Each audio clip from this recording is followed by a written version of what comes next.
Guys, how we doing?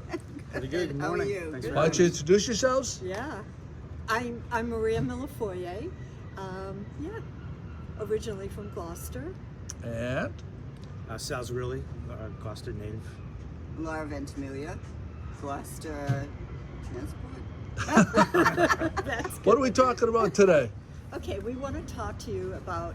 We have a community project, and it's called Branded. And I'll tell you a little bit how we sort of discovered how we went down this rabbit hole with this project, Branded. And I think my friends here, even though they say I'm doing most of the talking, what I want them to be able to tell you is sort of the bigger vision we have to collect not just stories of Gloucester people, but really begin to preserve and to outreach and to really gather the whole ethnic beauty of this beautiful city. So, got two things to talk to you about.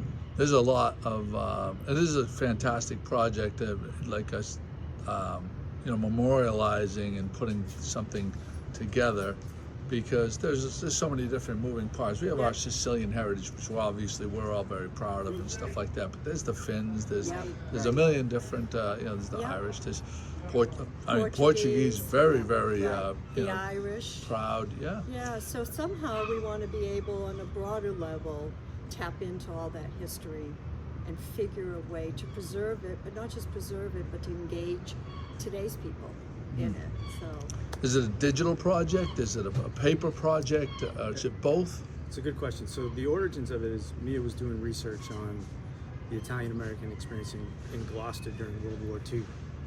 A lot of folks were considered deemed enemy aliens, which she'll talk about. So that's the way in.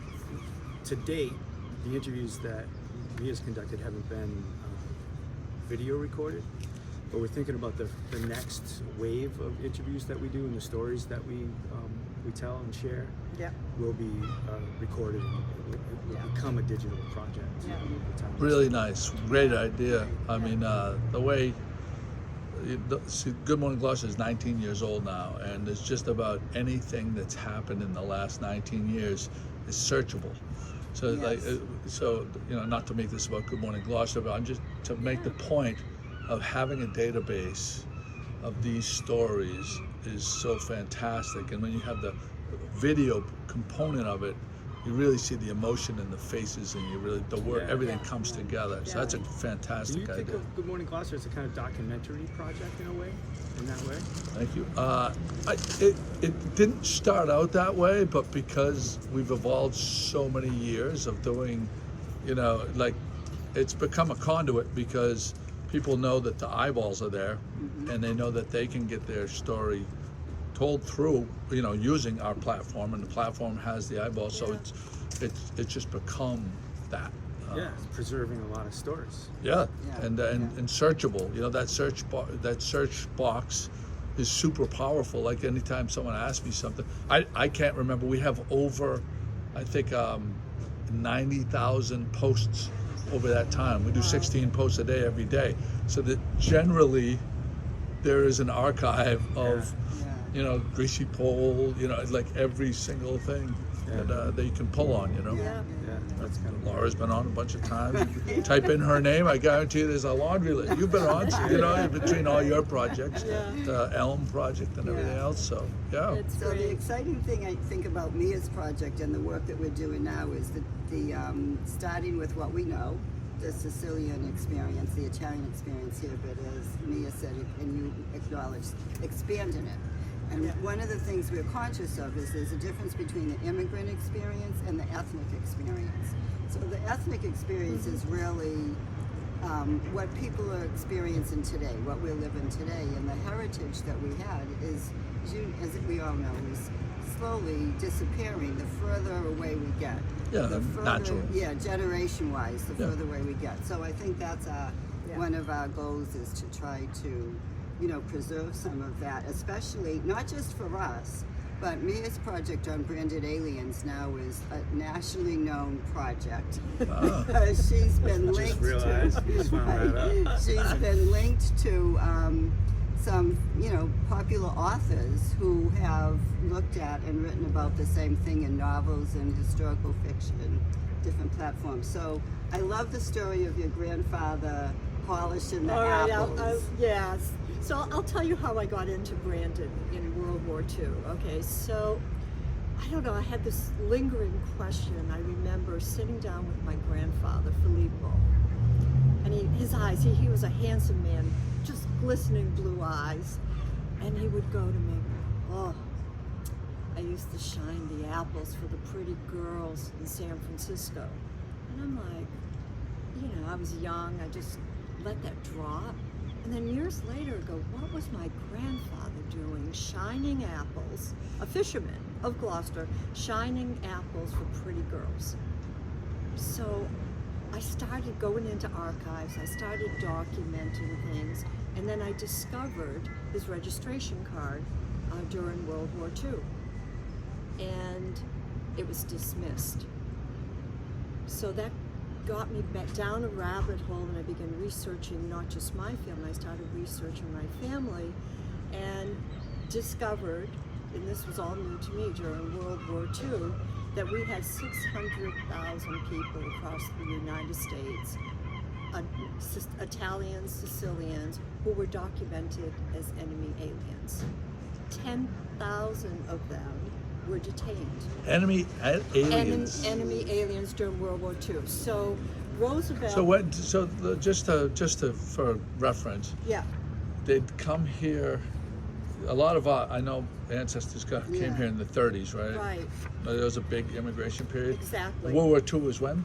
World War II in the 1941, in December 7, Okay. 1941, Yeah. President Roosevelt issued the proclamation, and it was called Proclamation 2527. So declared Japanese, Germans, and then Italians as enemy aliens. So Enemy- people know about the Japanese internment camps. Right. Yeah. They also existed for Italians. Right. And that was the discovery, and I'm like, well, what did this mean for the people of Gloucester? So I focused it in Gloucester. So they were banned from the waterfront. They couldn't walk down the waterfront if you were unnaturalized or undocumented. And this is a sample of a registration card Yeah. that they would have to carry. There are two different kinds, one from the Department of Justice and one from the Coast Guard. But these were papers that they would have to Right. carry on them and could be stopped and checked anytime. Yeah. You know? So they had curfews. They couldn't go to the waterfront, and they couldn't go fishing. So they were banned from fishing. So I'm going like, wow, this was crazy. I mean, that was the height of the Italians working here in Gloucester in the fishing industry. So there was sort of this collapse too. We had a downward turn in the fishing industry as well. They couldn't carry cameras. They couldn't have cameras, nor could they have flashlights Or radios. or radios. Right. So here we are, completely confined, and they couldn't travel. And I haven't figured out yet how my grandfather got from Gloucester to California when he couldn't drive, he couldn't read, and he couldn't write. Yeah. That's another story that I'm searching through. Yeah. But it was really difficult. So I started writing the story. It's part of a 3 series. I've completed 2. And in the writing of the stories, I've outreached to Gloucester folks. So for example, Big Tom Brancaleone reached out and just fed me all this information, what went on with his own family.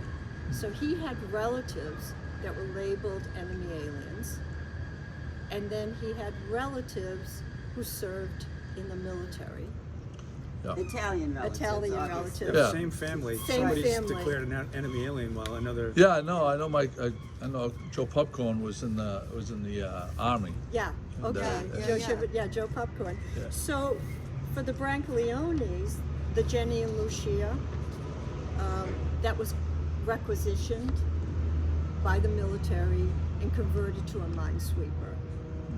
And we had in Gloucester, let me get the numbers right so I don't mess it up.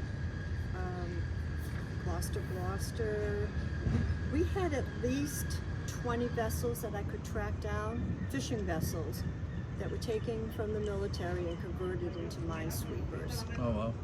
So think about all the complications that were going on for the Gloucester fishermen at that time. Well, I remember my grandfather's boat was sunk by a German sub, and they told them that was when they were going up and down the coast, and they told them to get out of the boat, and they were gonna torpedo it.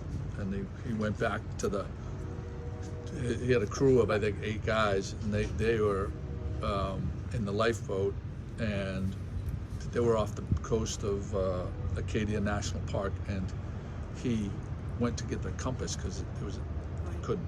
He had to get back, and they shot, but not at him. Right. They shot to scare him because they thought he was going to radio the coordinates Oh man, Yeah. how of intense the is sub, that? Yeah. and he's like, I need the fucking compass. Right. You gotta get these guys back. Yeah, Right, yeah. So right, And right. and they let him get the compass, and he because they thought that a lot of the fishing boats Yeah. were telling Sure. were actually involved in the war. Right, right. Now, right, was this right. your grandfather? Yeah, Joe Kaitutsa. Was that on the Ben and Josephine? Yeah, Okay, yeah. Yeah. So we wrote about that story. Joe Garabeda. Yeah, there was a Ben and Josephine and the Aeolus. Yeah. Both of those fishing vessels were completely destroyed Yep. by the Germans, and like your grandfather, they had to row like 36 hours Yeah. to get to Mount Desert. Mount So Desert, Mia, here's yeah. your next And story. you're my Yeah. next story. So it's one of the things we're looking Oh, we at. have a lot. We have a ton Yeah. of those articles Right. from all the different Yeah. newspapers up Yeah. in Maine and Yeah. stuff on the whole Captain Joe and Son's website Right. with all the documentation and Yeah. the pictures and stuff like that. So we're trying to. And they put them collect up in the Yeah. gymnasium of the high school out in Mount Desert. Oh, yeah, yeah. And in Mount, they really. yeah, because they when they finally landed, Yeah. they had to put them someplace, the crew, Yeah. and then they got transported back home. Wow. Okay, so I'm going to have to interview you next time. I can be honest with you, I only know what I've read in the newspapers yeah. and stuff like that. The So you newspaper just can did read articles. it, interview him. right. He gave you the know. story. This is great.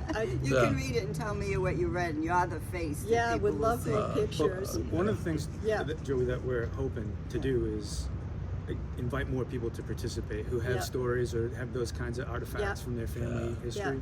Because Mia's done an amazing job with her own family, with the Brancoleone family. Yeah. So this is like a part of Gloucester's history that generally is unknown by most people. I didn't know about it until I met Yeah. Mia and learned Yeah. about what she was up to. That's So if fantastic. there are folks who have family folklore stories, artifacts, Yeah. whatever, we definitely would love for them to reach out Yep. and to potentially participate in the process. Was this a start with the Gloucester 400 story project, or is No, it completely different? It's completely different, different, but you're right. yeah. We were all involved in the Gloucester Oh, project, okay. and Yeah. I think your family story, was part of that too, wasn't Probably. it? I think they it reached. was. I don't know if they put it in or not. But Well, yeah. it's online. Good. Yeah, it's online. Good. Yeah, Good. yeah, we worked together in the Gloucester 400, and this was sort of, if you will, an offshoot. It was my curiosity that led me down this trap, if you will. Yeah. And then, thanks to Sal's support, we applied for an awesome Gloucester grant, which is helping us do more research. So now it's like we would love the people of Gloucester to, come forward with more stories. I would love to get the voice of the women. Yes. During World War Oh, II. you should. Oh, yeah. You should also interview a lot of those novena women, Right, right. because that novena is so special that they Yeah, it keep. really That, is. there's a The mother, there's a Mother big. of Grace yeah, the Club. Mother There's- of Grace. well, and yeah, St. and Peter's. and Peters. well, there's the Mother of Yeah. Grace, which is awesome, and then they have the St. Joseph's novena, then they have the St. Peter's Right. novena. Yeah. But there's been a huge wave of younger. Well, I say younger. They're like 50 now. But like I That's consider young, us all. right? And I'm thinking like when we were kids going to the novena. You know what I mean? And Yeah. and now and then we kind of got away from it, and now there's this big resurgence, which Right, is awesome. Right. Yeah. Well, and the Mother of Grace Club was started by the mothers during World War II, Right. as a way to pray to have their sons and peace. husbands come home. Yeah. So that for was peace. kind of like, I love to get the richness of what the women were doing during World War II. They had children at war, They Yeah. had children that were enemy aliens. They had husbands that couldn't go fishing. Think about that. Yeah, You know, wild. what they shouldered at the time. So much of it has to. Don't you think all of it? I mean, so much of it stems that enemy alien thing stems from like jobs, because like just like the waves of like Honduran guys and Brazilian people that come now, Yeah. you know, like True. the animosity towards them is because they're willing to work a little harder to get their foot in the door, and maybe they're displacing some of the, That's you know, an inter- people, yeah, the an local interesting people point, and yeah. stuff like that. Yeah. So there's that whole political thing behind the scenes of, Yeah. oh, they're enemy aliens. We got to Right. detain them Yeah. from taking our jobs because we're comfortable. You know what I mean? Right. Yeah, Yeah, yeah. that's So- part of it. So the other thing is that this is as we've all mentioned, part of sort of a bigger goal that we have. So our larger goal is preserving the ethnic heritage of Cape Ann. So not just Gloucester, but all of Cape Ann. And we have applied for a grant to continue to do some of that work. And I think Sal's specialty interest, I don't mean to speak for you, Go ahead. is My agent. public art. you Yeah. know, public art. I'm So our not sure that there's been more of highly leveraged good done for the city than Awesome Gloucester. That's Like those true. little micro grants have like Yeah. blossomed these Yeah. incredible, initiatives. Yeah. And it all with, a grant. You know what I mean? In I know. today's scheme, like a grant, what's a grant? But really, like it's not just the money. It's like the exposure and everything else. It's just True. really wonderful. So And now true. Awesome Gloucester, Awesome Rockport as well. You know. So we Right. are planning on a presentation in the fall, late September, at Sawyer Free Library, Mm-hmm. where I think hopefully we'll have more of this to talk to people about, Yeah. invite people in to be part of it. But in the meantime, I'm sorry, I didn't mean to Yeah. interrupt you. I In knew the to get meantime, Mia's yes. website. Oh yes. Yes. If Yeah. people That's where I was going. How do people How learn How more? do Yeah. people, okay, what we like, if people have questions, stories, a story idea to learn more, or we should put Mia there, but Your voice will capture it. just you call go. me. Yeah. Get in Write touch with me. Mia. Yeah, and I'll come down and interview folks or record them, do whatever it is Yeah. that makes it easy to capture the stories. So on that website, I imagine that there's an email address that people can hit and get in touch with you. There's an email, there's a telephone number, and there's a link, and they can also read about this project. Yeah. Wonderful. Also, the first 2 stories that Mia wrote are on that site yeah. too, and they're amazing stories. you can about really- Gloucester Yeah. families. Yeah, yeah. That's Yeah. great. Yeah. Well, I hope we get the Finns involved. I Yes, hope we get, you know what I mean? I definitely. hope we get the Portuguese involved, and that it all just it's part of what makes Gloucester great. The texture, the layers of So true. in the community. It's Right. not just we're partial to our Sicilian heritage, but like there's so much wonderful. The parades they have with the Portuguese people with the crowning and Yeah. their Portuguese sweetbread sales up at Our Lady of Good Voice Church. Who doesn't love that, right? Right, right. It's Well, so and that's true. the thing. We want to make sure that people, just because we're Italian and Sicilian, and right now the focus is the Italians Yeah. and the Brandon and Enemy Alien Project, that's our goal is to really embrace others and bring the ethnic groups together like that. So we don't want this to seem like just another Italian thing, you know? Right. So, There you okay. go. Well, thank you guys so Thank much. you. I appreciate it. Thank you so much. Have a great day, guys. Thanks. too. Bye-bye.